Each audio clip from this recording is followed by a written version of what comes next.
Hey, what's going on, guys? Welcome to the channel. At the UFC 286 post-fight press conference, Dana White confirmed that Colby Covington will get the next welterweight title shot.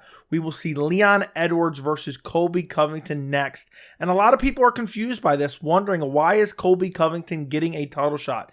And we are going to talk about the entire welterweight division, basically what's going on with the top 5 guys.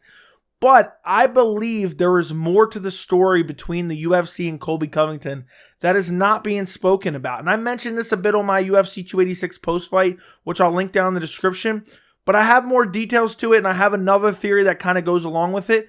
And also, I found a clip from Colby Covington's presser that he did, I believe, during the UFC 286 fights, because he was talking about the fight as if it was coming up in the future. And it kind of backs up my claim of what I think went on behind the scenes between the UFC and Colby Covington. And then also I'm going to discuss how you have Belal Muhammad out there, who's another welterweight contender, who is really upset with the UFC, and he's claiming that Colby Covington is getting the title shot because he is white. And I actually do believe there is some white privilege going on here with Colby Covington getting his welterweight title shot, but maybe not exactly what you guys think, but I'm going to talk about that later in the video. First off, what happened? At UFC 286, you had a surprise weigh-in of Colby Covington. He weighed in as a backup fighter in case Leon Edwards or Kamaru Usman had to pull out of the main event. Colby Covington was going to be there to serve as a backup. Ultimately, they didn't need Colby Covington to step in as a backup, but he was there, he weighed in, he was at the fights, and you had Leon Edwards versus Kamaru Usman. Well, Leon Edwards went out there and beat Kamaru Usman via majority decision. It was a controversial decision a bit. I think it could have been a draw, but nonetheless, Leon Edwards is still the undisputed welterweight champion. And then you have Dana White coming out at the UFC 286 post-fight presser, and he never does this. And he says flat out, Colby Covington is next in line. And he even said, Colby Covington deserves the next title shot. And that caught a lot of people off guard because Colby Covington hasn't fought since UFC 272 in March of 2022. He's been out for over a year. And you look at his resume, Colby Covington's last fight was against Jorge Masvidal. Jorge Masvidal was on a 2-fight losing streak at that point in time. Before that, Colby Covington had a title shot against Kamaru Usman and lost via decision. Before that, he beat Tyron Woodley, which Tyron Woodley was on a losing streak at that point in time. And I think Tyron Woodley only fought one more time. And that wasn't even that impressive of a performance from Colby Covington. But he beat up Woodley, ends up TKOing him. Woodley ends up injuring his rib in the 5th round. And then before that, you had another title shot for Colby Covington. He lost to Kamaru Usman. And this time he got finished by Kamaru Usman in the 5th round.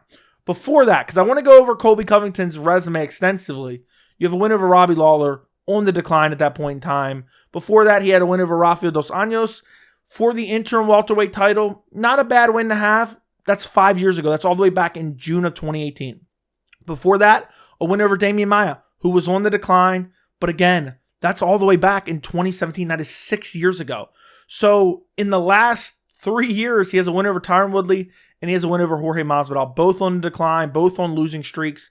And now all of a sudden he's getting a title shot. How does that earn him a title shot? Because he's had 2 title shots and he's lost both title shots in the last few years against Kamaru Usman at UFC 245 and 268. So how is just a win over Jorge Masvidal, who's not even ranked in the top 10? I believe he was ranked in the top 10 with Colby when Colby beat him, to be fair. But how does one win over Jorge Masvidal even matter? How does that get you a title shot? Especially when you look at the welterweight rankings. You have Kamaru Usman at number 1. Obviously, he's not getting a title shot. He just fought Leon Edwards twice, and he lost twice. Then you have Colby Covington at number 2, who I'm talking about his resume. Then you have number 3, Khamzat Chimaev. Now, Khamzat Chimaev, I'm pretty much going to exclude from this discussion because it seems like it's all but done that Khamzat is going to move up to middleweight. And I have a theory behind that. I'll talk about that a little bit later in the video.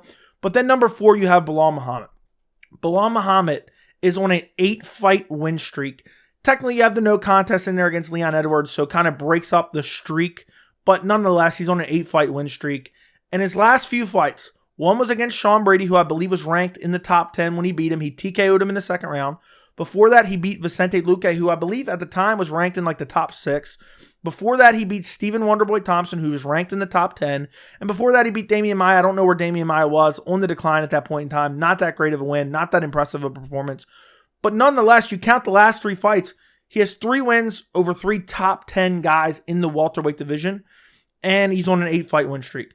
I think it is undebatable. You cannot make a case for any other scenario, really. If Khamzat Chimaev is out of the division, Belal Muhammad is far more deserving than Colby Covington of the next welterweight title shot. 3 wins, 3 top guys versus Colby, who's 2-2 in his last 4, and he beat 2 guys. One's not even in the UFC, one's outside the UFC, getting beat up by essentially, YouTube boxers. And, it's just, they aren't quality wins. The other win is Jorge Masvidal, who's on a massive decline, who has a fight coming up against Gilbert Burns, which we'll talk about here in a second. So why is Colby Covington getting a title shot? And even if you want to say, okay, well, Belal Muhammad doesn't deserve a title shot for whatever reason, you look down the rankings, and I believe it's at number 6, you have Shavkat Rakhmonov. I believe you can make a case that Shavkat Rakhmonov is more deserving than Colby Covington. I believe the win over Jeff Neal, which just happened at UFC 285 earlier this March, I believe that is better than any win that Colby Covington has in the last couple years. That's better than a win over Jorge Masvidal. That's better than a win over Tyron Woodley. The win over Jeff Neal was a very good win by Shavkat Rakhmonov. And even a win over Neil Magny in his hairline is arguably better than beating up Jorge Masvidal. That one's a little bit debatable. I'm not going to die on that hill. But Neil Magny, Jeff Neal, I think you can make a case that Shavkat Rakhmonov is more deserving of a title shot than Colby Covington. What is going on with Colby Covington is, first off, a lot of people are elevating him off losses to Kamaru Usman. If you ask anyone, what was Colby Covington's standout performance? It would be one of 2 options, and it will be one of the Kamaru Usman fights. They'll say, oh, well, the second Kamaru Usman fight was really close. It could have been a draw. And then they'll say, well, in the first Kamaru Usman fight, I had him winning it up until he got stopped in the 5th round, and the fouls, the back of the head shots, they'll make some type of excuses for why Colby Covington lost that fight. And they'll talk about the losses of Colby Covington. I think it is ridiculous that when you have a deserving contender who is on an 8-fight win streak, 3 of those being top 10 guys, versus a guy who has 0 wins over current top 10 guys. His last win, in fairness, again, was against the top 10 guy. I just think there's no debate that Belal Muhammad is getting leapfrogged by Colby Covington. Well, why is Colby Covington leapfrogging Belal Muhammad? I don't know why I said it like that. Why is that happening? Well, there's 2 reasons, and I talked about this in a previous video. Why is Colby Covington the backup? But one reason is, and people are acting like Colby Covington's some massive star. I don't believe Colby Covington is some massive star. But there is no debate that Colby Covington is more popular and has more fans' attention, whether it's good or bad attention, love him or hate him, than Belal Muhammad. Leon Edwards versus Belal Muhammad 2 would not do good numbers. But I do believe there is more to that story. I do believe there is more to the story because you never see Dana White committing so firmly the night of the fights that all of a sudden this fighter is getting a title shot. And it's very bizarre. First, I'm going to show you a clip from Colby Covington. But first off, I want to say what's going on with Khamzat Chimaev. Because Khamzat has kind of said, oh, I want Leon Edwards. I want the winner of Kamaru Usman, Leon Edwards. He's kind of talked about it. Dana White has kind of been adamant, oh, Khamzat's moving up to middleweight. I truly believe with Khamzat, I think the UFC and Dana White might be a little bit angry at Khamzat Chimaev because Nate Diaz decided to fight out his contract. They wanted him to get absolutely mauled by Khamzat Chimaev on his way out. And Khamzat Chimaev ruined those plans by missing weight. And I think they might be forcing him to go up to middleweight. And I think because of what he did, they're not too comfortable giving him a title shot, which I kind of understand because he missed weight by, I think, 9 pounds going into that Nate Diaz fight. I wouldn't necessarily trust him going into a title fight now either, even though he used to make weight perfectly fine. He fought in twice in 3 weeks before and made weight perfectly fine. But I think that's why Khamzat Chimaev is out of the picture, just because of the supposed move to middleweight. And I think that's why Dana White's so dismissive of Khamzat. But it's so weird that he's so committed to saying on the night of the fight, which he never does this. He always says, I don't make fights the night of the fights. And he's so committed to Colby Covington and said Colby Covington deserves it. And I want to play a clip for you from Colby Covington. He did a little press conference either right before UFC 286 or while the fights were going on. I want to play that clip for you, and then we're going to talk about it. You said you flew out here on 1 day's notice. How long ago did the UFC approach you to be the backup? So Hunter Campbell and Dana White had called me about 3 weeks ago, and they were like, hey, Colby, just stay ready in case anything happens. we don't know. Someone could slip on a banana peel, someone could get injured, someone could miss weight, and just stay ready in case anything happened. I hadn't heard anything. Tuesday late night, about 10 p.m., Hunter Campbell calls me, says, hey, Colby, we need you to come weigh in and be the backup fighter in London. I said, all right, let's do it. And so he flew me out Wednesday morning, and I got to London Thursday morning. So there you hear Colby Covington say the UFC called him 3 weeks beforehand and asked him to stay ready in case somebody slips on a banana peel, gets injured, and has to pull out of the UFC 286 main event. And while that's not particularly unusual for the UFC to have a backup fighter, the most important portion of that clip, the part that I wanted you to really pay attention to, was Colby Covington said that they called him on Tuesday. Keep in mind, they weigh in early on Friday. They called him on Tuesday and asked him to fly to the UK and weigh in as a backup for the UFC 286 main event. That is very, very unusual. When the UFC has a backup fighter, typically they plan that months or weeks in advance. And they're not just all of a sudden calling Colby Covington up on 2 days' notice and saying, hey, we really need you to fly all the way over to the UK just so you can weigh in. And I think what happened here, and this is kind of where I get into Belal Muhammad's claim that Colby Covington's only getting it because he's white, and I talked about in the beginning of the video that I do think Colby Covington is benefiting from some white privilege here, but it's not the white privilege you would think of. It's the Dana White privilege. What I think went on here is I believe that Kamaru Usman may have been injured and in danger of pulling out of the main event for UFC 286. And the UFC at that point, there's not really a whole lot they can do in terms of that card. That card wasn't particularly stacked. It's not like they had a second title fight on the card. They really needed someone to be able to substitute in case that Kamaru Usman pulled out of this fight. And Colby Covington was that guy. They could still salvage that pay-per-view. Colby Covington would bring some eyeballs to the pay-per-view. So I believe somewhere during fight week, the UFC, Dana White, Hunter Campbell was worried that Kamaru Usman may pull out of the fight. And this isn't an excuse for Kamaru Usman's performance. I'm getting to a more broader reason here in a second, and I explained this a bit on my post-fight last night as well. But there's no reason that they called him on 3 days' notice to come weigh in if that wasn't the reason. And if the clip was a little bit longer, you hear Colby Covington say, I cut 18 pounds on 24 hours notice so I could be the backup for this fight. That is very unusual. And I think what happened here, the UFC was worried about this event completely falling apart without Kamaru Usman. They had Colby Covington come running and saving the day for the UFC. And I believe because of that, we've seen in the past, and I'm going to give you some examples here in a minute. We've seen in the past that fighters who are able to bail the UFC out in bad circumstances and help save fight cards are rewarded. And I believe that's why Dana White was so committal to Colby Covington getting a title shot. And I believe that's why Colby Covington is getting Dana White privilege, a phrase coined by Tony Ferguson, which actually makes sense and is kind of a similar scenario to this. Because if you look back at what happened with Michael Chandler was signed to the UFC. And this is some information, not that portion, but some information I'm going to give you in a second. You really can't find it anywhere and read it anywhere unless you live through it and remember it. You're not really going to remember what happened all the way back at UFC 254, which was Khabib Nurmagomedov versus Justin Gaethje for the lightweight title. Right before UFC 254, maybe a month or two before, the UFC signed Michael Chandler. Now, Michael Chandler wasn't supposed to fight on UFC 254. He wasn't supposed to fight for a title or anything. The co-main event of UFC 254 was supposed to be Tony Ferguson versus Dustin Poirier. Dustin Poirier was having contract negotiations with the UFC, and he was having problems with the UFC at that point in time. Tony Ferguson said, look, I'm backing up Dustin Poirier, and I'm not fighting anyone else. I want to fight Dustin Poirier. So the UFC got upset. They pulled them both off the card. Well, guess what? Now that they pulled them both off the card, they didn't have a fighter to step in the event that Khabib or Gaethje pulled out. So guess what? They had Michael Chandler save the day and be the lightweight backup for UFC 254. In that case, they didn't need Michael Chandler to step in. But guess what? They gave Michael Chandler a fight on a big card. They gave him a fight on the Conor McGregor-Dustin Poirier 2 card. They gave him a fight against Dan Hooker. He won that fight. He knocked out Dan Hooker.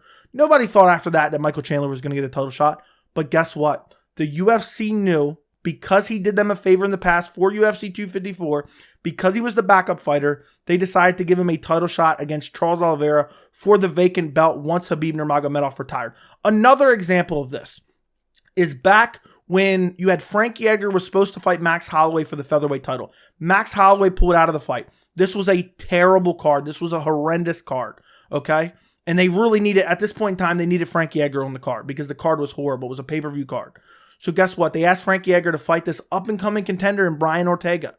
And Frankie Edgar took the fight. And guess what? He got brutally KO'd by Brian Ortega.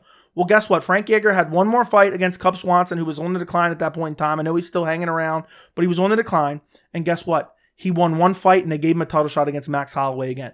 The reason they did that is because they wanted to show him favor, because he did a favor for them all the way back on that fight card where Max Holloway pulled out. He accepted a short notice of replacement. Another example of this, and I don't want to go too many. This is the last example I'm going to give, and this is a little bit different than the other two. UFC 151. Now, if you go on your computer and you Google UFC 151, it does not exist because the event was canceled. It was originally supposed to be John Jones versus Dan Henderson. Dan Henderson pulled out the week of the fight, and guess what? Chael Sonnen said, I'll step in. Keep in mind, Chael Sonnen didn't even fight at light heavyweight at the time. He was a middleweight, and he was coming off a loss. Well, guess what? John Jones said, no, I'm not fighting a totally different opponent on a week's notice. I like to study my opponent.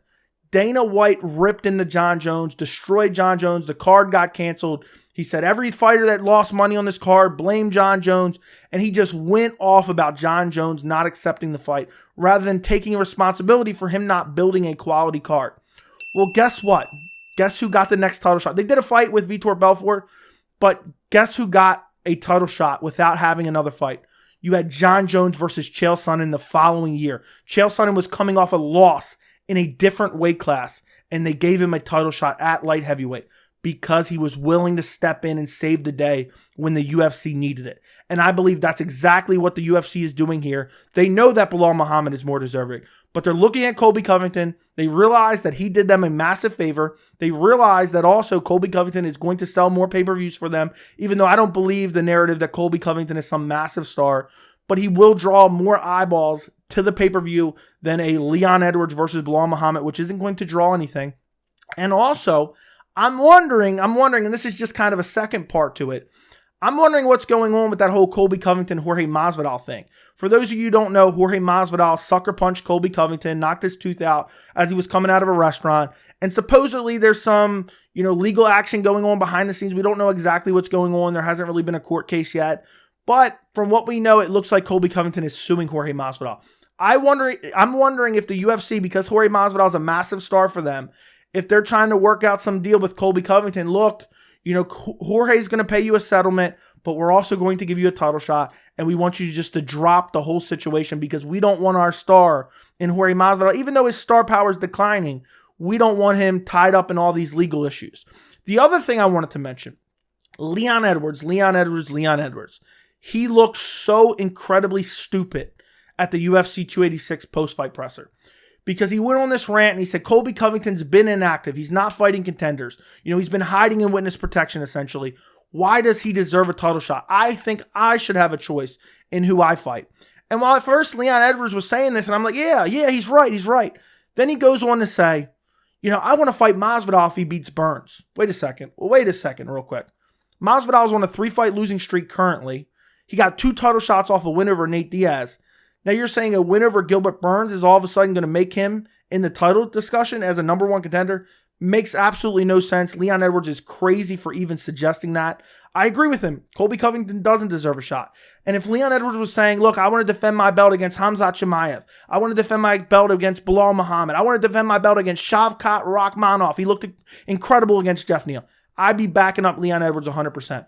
But Leon Edwards wants that Jorge Masvidal fight because they had that backstage scuffle years ago. And guess what? Leon Edwards is now the champion. He's going to get pay-per-view points. And Jorge Masvidal is the biggest star in the welterweight division outside of maybe a Khamzat Chimaev. But we really haven't seen credible evidence that, Khamzat Chimaev is a massive pay-per-view star because he debacled the only main event on a pay-per-view that he ever got, and he ended up not even being the pay-per-view main event because he pulled out of the fight against Nate Diaz because of the weight miss. So this is a whole elaborate scenario, but ultimately, I think that Colby Covington is getting the Dana White privilege because he decided to weigh in on short notice in the event of a catastrophe in the main event for UFC 286.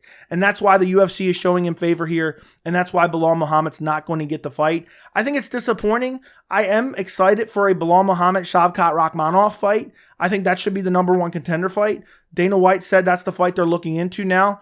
But I am disgusted that Colby Covington can sit around, he can hide in witness protection, he can hide in the safe house and not fight anyone. He gets to duck Khamzat Chimaev, he gets to duck Shavkat Rakhmonov, he gets to duck Belal, and he gets rewarded with a title shot. This is a bad precedent, and this is a slippery slope where fighters can just sit out and whine and cry and then eventually get what they want without even being active. This wasn't a money issue. Colby Covington just wanted to sit out until he got a title shot. And look what happened now. He is getting what he wanted without having to fight any of the true contenders who have been active in the division. You know, you look at the NFL. Imagine if the UFC, or not the UFC, imagine if the NFL just based off, oh, here's who we're putting in the Super Bowl because they're going to draw the most eyeballs. That would be disgusting. It ruins the meritocracy of the sport. And I understand sometimes there is some gray area. In this case, there is no gray area. Belal Muhammad is the most deserving welterweight contender right now. It's not Colby Covington. Belal Muhammad is being skipped over because Colby Covington is more popular and also because Colby Covington did a favor for the UFC. And I think it's super disappointing because for me, I want to see the best versus the best, but I want to see the most deserving getting title shots. So let me know what you guys think down in the comments. What do you guys think about all these different things that I threw out in this video? How do you feel about Colby Covington getting a title shot? Are you happy about it? Do you think it's disappointing like I do? Let me know down in the comments. Don't forget to like the video, and thank you so much for watching.